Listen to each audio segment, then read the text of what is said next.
It was past midnight in Los Angeles, and the city had finally quieted down. The usual hum of traffic had faded to a soft murmur, streetlights casting long shadows on wet pavement from an earlier drizzle. Keanu Reeves stepped out of a small production office tucked away in a quiet corner of West Hollywood. He'd been there for hours going over script notes for an upcoming film, not because he had to, but because he cared. Even after decades in the spotlight, he still treated every project like it was his first. He pulled his coat tighter around his shoulders and glanced at his phone. The ride he'd requested was just pulling up, a black sedan, clean and unassuming. The kind of car you'd barely notice if you passed it on the street. The driver got out quickly, a man who looked to be in his late 40s, maybe early 50s. He wore a thin jacket that had seen better days, and though he moved with purpose, there was a tiredness in his eyes that didn't quite match the polite smile he offered. "Mr. Reeves?" the driver asked, voice calm but a little rough, like he hadn't had enough water all day. Keanu nodded. "Just Keanu, please." He said it the way he always did, with no fanfare, no expectation of being treated differently. He tossed his small bag into the back seat and slid in after it, careful not to slam the door too hard. As they pulled away from the curb, the city lights blurred past the windows, neon signs, darkened storefronts, the occasional late-night diner glowing like a beacon. Inside the car it was quiet, but not uncomfortably so. Keanu wasn't one for small talk just to fill silence, and the driver seemed to sense that. Still, something about the man's posture, the way his shoulders hunched slightly forward, the way his knuckles whitened just a bit on the steering wheel, made Keanu look closer. He'd spent enough time around people to know when someone was carrying more than just the weight of a long shift. There was a quiet strain in the air, like the kind you feel when someone's trying hard not to show they're struggling. After a few minutes, Keanu broke the silence gently. "Rough night?" The driver glanced in the rearview mirror, surprised. Most passengers either ignored him completely or barked orders without looking up from their phones. "Not really," he said, then paused. "Just long, you know?" Keanu nodded. "Yeah, I know." They rode in silence again for a block or two. Then, almost without thinking, Keanu asked, "You drive for this service full-time?" "Yeah," the man said. "Well, mostly. Pick up whatever shifts I can get." He hesitated, then added, "Gotta keep moving, right?" There was something in the way he said it, not bitter, not defeated, just resigned, like he'd accepted that this was how things were now. Keanu noticed the faint smell inside the car, not unpleasant but layered. Coffee, old fabric, and underneath it all, the sharp, clean scent of soap you'd get from a public shower. He'd smelled it before years ago, when he'd volunteered at a shelter during a tough winter. It was the smell of someone doing their best to stay clean when they didn't have a home to go back to. His stomach tightened. He didn't jump to conclusions. He'd learned long ago that assumptions could hurt more than help. But the pieces were starting to fit.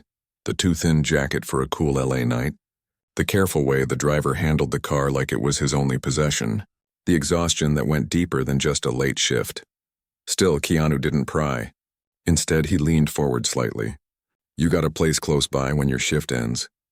The driver's hands tightened on the wheel for just a second. Then he exhaled slowly. "Not really," he said quietly. "Been staying in the car lately." The words hung in the air, simple and heavy. Keanu didn't react with shock or pity. He just nodded like it was a fact to be understood, not judged. "That's rough," he said softly. The driver gave a small, humorless laugh. "Yeah, but it is what it is. Lost my job last year, warehouse shut down. Then the rent went up and, well," he didn't finish the sentence. He didn't need to. Keanu stayed quiet for a moment, watching the city pass by. He thought about all the times people had treated him like he was made of something different, like fame put a barrier between him and everyone else. But right now, in this car, none of that mattered.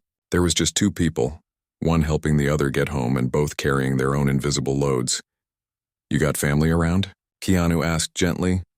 "Sister in San Diego," the driver said, "but she's got her own kids, her own bills. Don't want to be a burden." "That's not being a burden," Keanu said.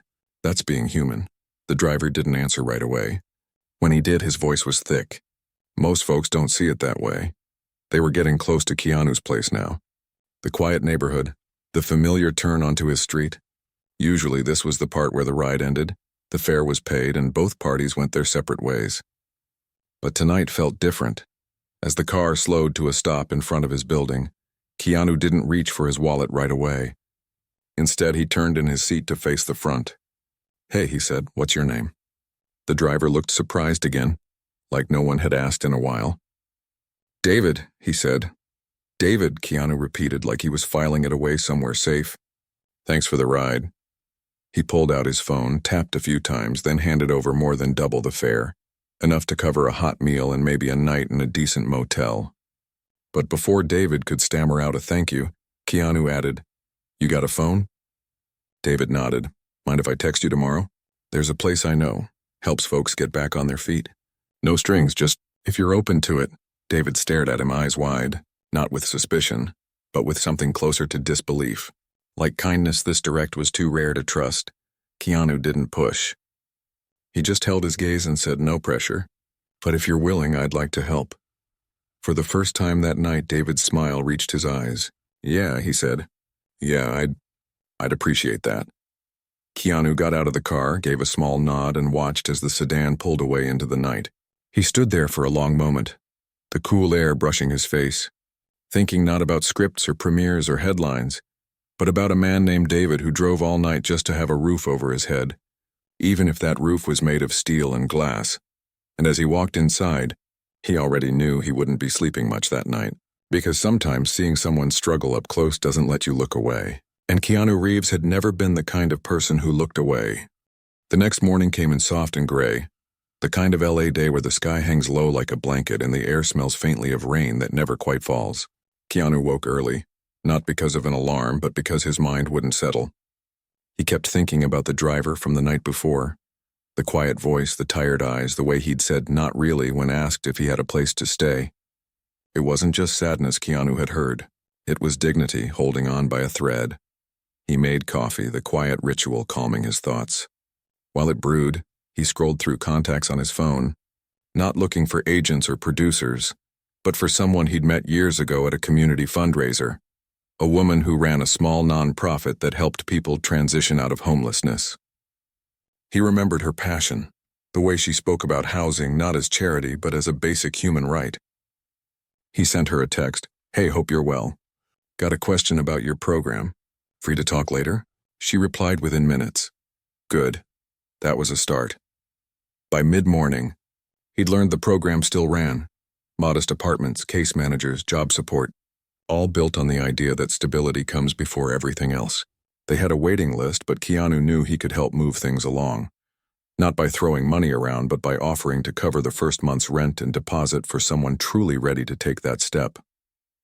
He didn't want to buy a solution. He wanted to open a door. Now he just had to see if the driver was willing to walk through it. He waited until early afternoon before sending a text. Not too early, didn't want to seem pushy. Not too late, didn't want the man to think he'd forgotten. Just a simple message. "Hey, it's Keanu, hope your shift went okay. Still up for that coffee?" 20 minutes passed. Then 30. Keanu didn't check his phone obsessively. He watered his plants, read a few pages of a book, tried to give the other man space. Just as he was about to set the phone down for good, a reply came through. "Yeah, if you're serious." Keanu smiled. "I am. There's a place on Vermont, quiet, good coffee. 2 p.m.? See you there." The cafe was small, tucked between a bookstore and a bike repair shop. Wooden tables, mismatched chairs. The kind of spot where people came to talk, not just to scroll. Keanu got there early and sat near the back, away from the window. He didn't want this to feel like a performance. Just two people meeting. When the driver walked in, he looked even more tired than the night before, but cleaner, like he'd found a place to wash up. He wore the same thin jacket, but his hair was neat, his face freshly shaved. He spotted Keanu right away and hesitated for just a second before walking over. "Thanks for coming," Keanu said, standing slightly as a sign of respect. "Thanks for not ghosting me," the driver said with a small, tired laugh. They sat, ordered coffee, black for both.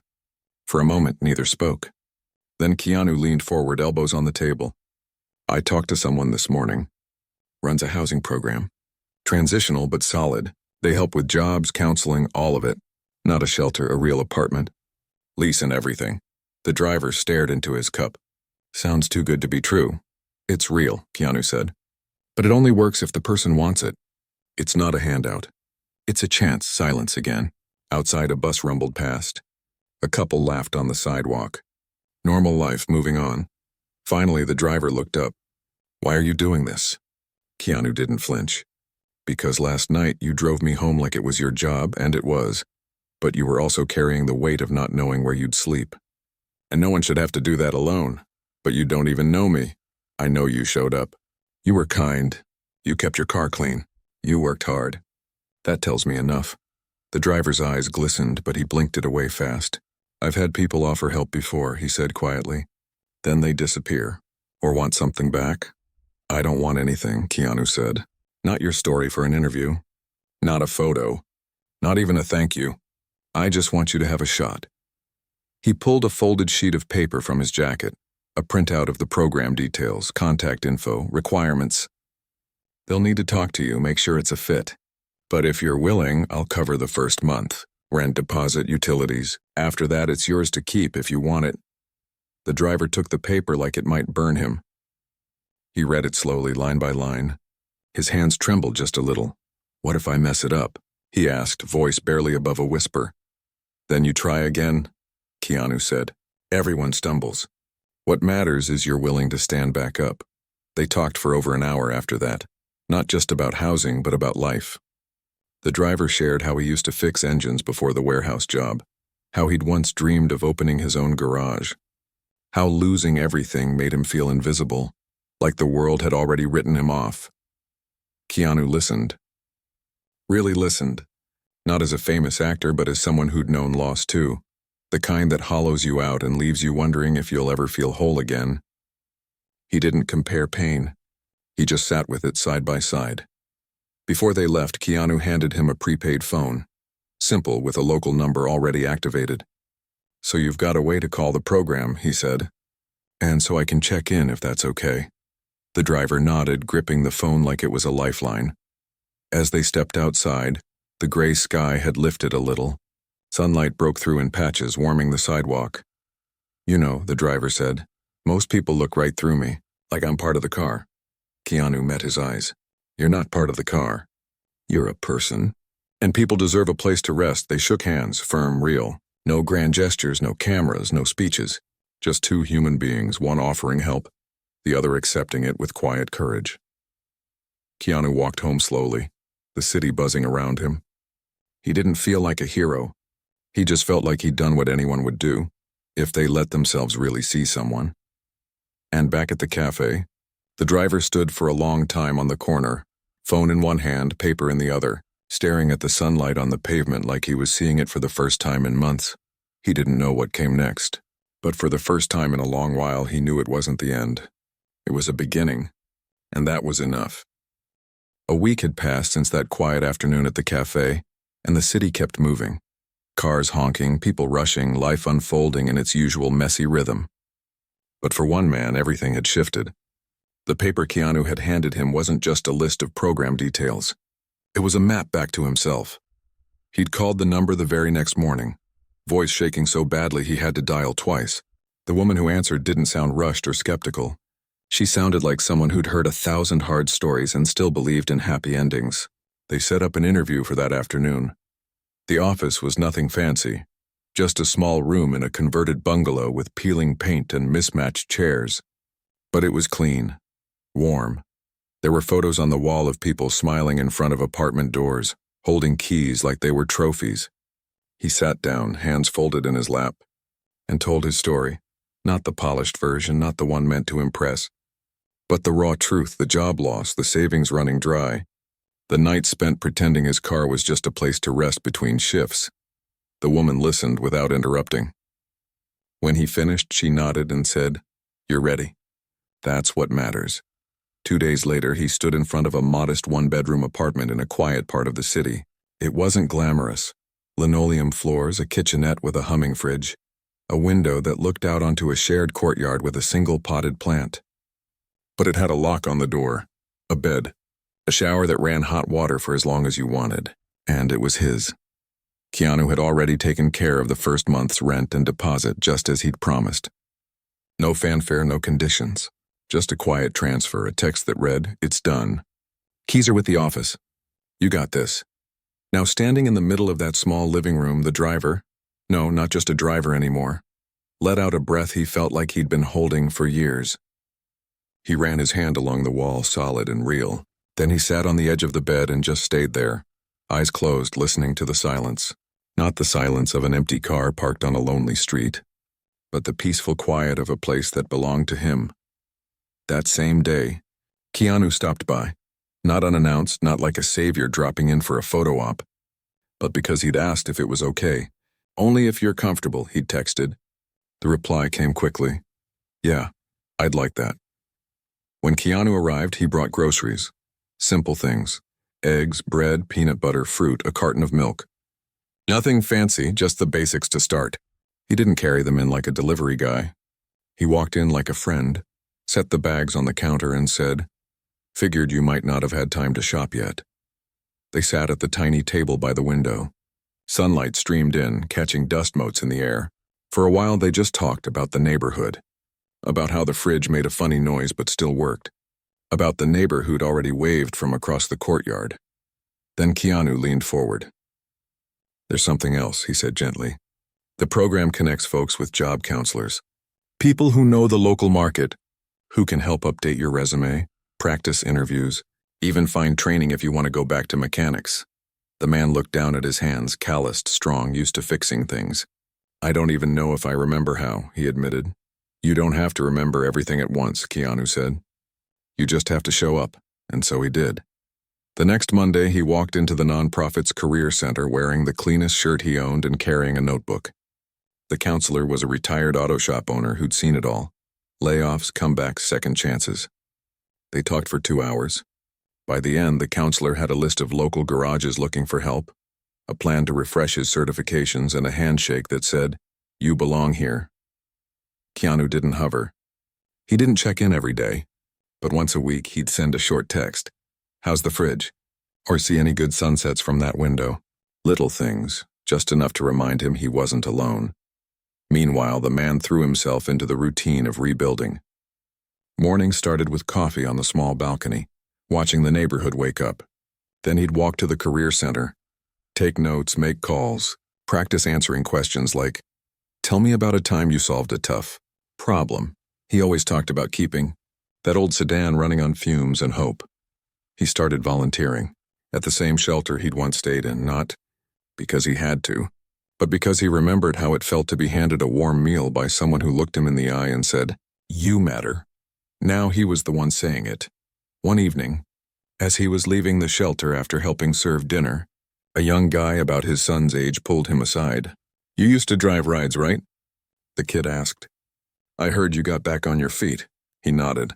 "Still working on it." "But yeah, how?" the kid asked, voice low. "I've been sleeping behind the laundromat for 3 weeks. Don't know what to do." He didn't give a speech. He just handed the kid the card the nonprofit had given him. "Call this number. Tell them I sent you. And don't be afraid to ask for help. It's not weakness. It's how we survive." Back at his apartment that night, he sat by the window again. The city lights twinkled in the distance. He thought about how just weeks ago he'd been one of those flickering lights, barely visible, easy to miss. Now he was steady, brighter, and it wasn't because of money. It was because someone had seen him, really seen him. Not as a problem to fix, but as a person worth believing in. Keanu never asked for updates. But when they ran into each other at a coffee shop a few weeks later, purely by chance, the man smiled and said, "I got an interview next week. At a garage. They liked my resume." Keanu didn't cheer or clap. He just looked him in the eye and said, "I knew you would." There was no grand celebration, no viral moment. Just two people sharing a quiet understanding that sometimes the most powerful thing you can give someone isn't a handout. It's the chance to stand on their own, with someone standing beside them just in case they wobble. And in that small apartment, with its humming fridge and sunlit window, a new chapter was unfolding. One honest day at a time. The interview at the garage went better than anyone expected, even him. He walked in wearing a clean button-down shirt he'd bought with his first bit of savings. Hands steady, voice clear. He didn't pretend he hadn't been through hard times. Instead, he talked about what he'd learned: patience, humility, the value of showing up even when you're tired.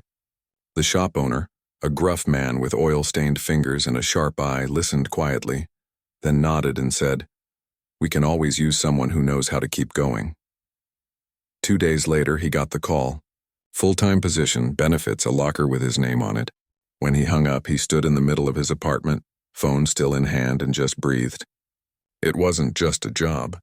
It was proof that he hadn't been broken by everything that had happened. He'd bent, yes, but he hadn't snapped. He texted Keanu that evening, not with big words or dramatic thanks, just, "Got the job. Starts Monday." Keanu replied within minutes, "Knew you would. Proud of you." That simple message meant more than any trophy. Monday morning came with a new kind of nervous energy. Not the kind that came from wondering where he'd sleep, but the kind that came from stepping into something real. Something that asked him to be his best self. He ironed his work shirt the night before, polished his boots, and set his alarm an hour early just to be sure. As he walked to the bus stop, the sun was just rising, painting the sky in soft oranges and pinks. For the first time in a long while, he felt like he was moving towards something, not just away from it. At the garage, the team was wary at first. New guys came and went. Some talked big but couldn't turn a wrench. Others disappeared after a week. But he didn't try to impress anyone. He showed up early, stayed late, asked questions when he didn't know something, and never complained, even when the work was messy or the hours long. Slowly, the walls came down. By the end of the second week, someone tossed him a cold soda after a tough repair. "You're all right," the mechanic said with a nod. That small gesture felt like a medal. Back at his apartment, life settled into a rhythm. Mornings began with coffee and a quick check of the bus schedule. Evenings were for laundry, a simple dinner, and sometimes a walk around the block just to feel the ground beneath his feet. Solid, steady ground. He kept his space tidy, not because anyone was watching, but because it was his. Every dish washed, every blanket folded, was a quiet act of reclaiming his dignity. He also kept volunteering at the shelter once a week, not out of obligation, but because he remembered how it felt to sit in that dining hall, head down, hoping no one would notice how worn his shoes were. Now, when he handed out meals, he made sure to look people in the eye. He remembered names. He listened. And sometimes when someone looked especially lost, he'd sit with them for a few minutes and say, "I've been where you are. It doesn't last forever." One rainy Thursday, a woman came in with 2 young kids, their clothes damp, their eyes wide with that mix of fear and exhaustion he knew too well. He brought them extra blankets and hot soup, then quietly slipped the shelter coordinator a note. "This family needs help. Please see what you can do." Within days, they were placed in temporary housing and connected with childcare support. Watching them walk out with hope in their steps reminded him why he kept showing up, not just for himself but for others who were still in the dark. Keanu didn't insert himself into this new chapter. He respected the space. But every few weeks, they'd meet for coffee. Just 2 people catching up, no titles, no roles, just conversation. Once, over steaming mugs, Keanu asked, "How's the dream of opening your own garage?" He smiled. "Still there. Maybe not tomorrow, but someday." "Good," Keanu said. "Hold on to that." There was no pressure, no expectation. Just support, steady and quiet, like a hand on your shoulder when you're climbing a steep hill. Meanwhile, the shelter staff started noticing something. More people were asking about the housing program. More were showing up for job workshops. And when they did, they often mentioned, "I heard about it from the guy who used to drive rides." His story, told not by him, but by others, was becoming a kind of quiet legend. The man who lost everything but never lost his kindness, and who got a second chance because someone chose to see him. The nonprofit even invited him to speak at a small community event, a fundraiser held in a local church basement. He was nervous. Public speaking wasn't his thing, but he agreed, because if his words could help one person believe in a better tomorrow, it was worth the discomfort. Standing in front of 30 or so people, donors, volunteers, a few folks still on the path out of homelessness, he didn't talk about Keanu. He didn't name names. He just told his truth. "I was sleeping in my car. I felt invisible. Then someone looked at me like I mattered. Not because I had anything to give, but just because I was human. That look changed everything." Afterward, 3 people came up to him, tears in their eyes, and said, "Thank you for giving me hope." That night he sat on his balcony again, the city humming below. He thought about how far he'd come, not just in miles or dollars, but in heart. He wasn't the same person who'd driven that late-night ride months ago. He was stronger, kinder, more aware of how fragile life could be and how powerful a single act of decency could be. And somewhere across town, Keanu Reeves sat in his own quiet space, probably reading a book or fixing a motorcycle, unaware that his simple choice to see someone had sparked a ripple that was still spreading. But that was okay. The best kindnesses aren't meant to be seen. They're meant to be felt and passed on. Months had passed since that late-night ride through the quiet streets of Los Angeles. Seasons had shifted, leaves had fallen and bloomed again, and life, ordinary, beautiful, complicated life, had kept moving forward. For one man, the journey hadn't just been about finding a roof or a paycheck. It had been about remembering who he was beneath all the weight of hardship. And for Keanu Reeves, it had been another quiet reminder that fame means nothing if you don't use your place in the world to lift others up, even in the smallest, most human ways. One spring afternoon, a plain white envelope arrived in Keanu's mailbox. No return address, just his name written in careful, slightly uneven handwriting. He opened it at his kitchen table, sunlight streaming through the window. Inside was a single sheet of paper folded neatly. The letter wasn't long, but every word carried weight. It began simply, "I don't know if you'll remember me." Keanu smiled. Of course he remembered.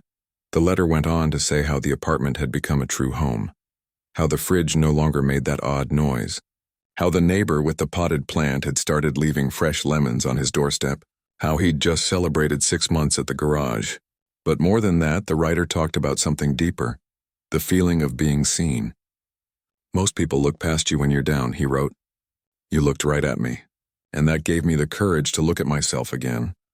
He didn't ask for anything, didn't offer grand praise or dramatic thanks, just honesty, wrapped in gratitude so quiet it almost hurt to read. At the bottom, he added, "I'm mentoring 2 young guys now, both trying to get off the streets. I tell them what you told me. It's not about never falling. It's about getting back up. I hope that's okay." Keanu read the letter twice. Then he folded it carefully and placed it in the drawer where he kept things that mattered. Not contracts or awards, but notes from strangers, drawings from kids, postcards from places he'd visited. Things that reminded him why he kept going. He never posted the letter online, never mentioned it in interviews. To him, this wasn't a story to tell, it was a moment to honor. And honoring it meant keeping it real, not turning it into content. But stories like this have a way of finding their own path. A few weeks later, the man spoke at a community gathering hosted by the nonprofit that had helped him. It wasn't a big event, just a room full of volunteers, staff, and a few folks who'd recently moved into stable housing. He stood at the front, hands in his pockets, voice calm but sure. He talked about losing everything, about sleeping in his car, about the night a passenger asked how he was and actually waited for the answer. He didn't name Keanu. He didn't need to. But he described the kindness, the coffee, the phone, the belief that he was worth a second chance. That night, he said, "I stopped feeling invisible. And once you feel seen, you start believing you can build something again." Afterward, someone in the audience, a local teacher who volunteered with the program, shared the story with a small community newsletter. From there, it spread quietly. A post on a neighborhood forum, a mention at a city council meeting about housing support, a short feature in a local paper, not as gossip or celebrity news, but as proof that compassion still exists, and that it works. People started donating more to the nonprofit. Not because of fame, but because they saw themselves in the story. They thought, what if that was me? What if I could be that person for someone else? Keanu only found out about the article weeks later, when a friend sent it to him with a note. "This sounds familiar." He read it once, then set his phone down.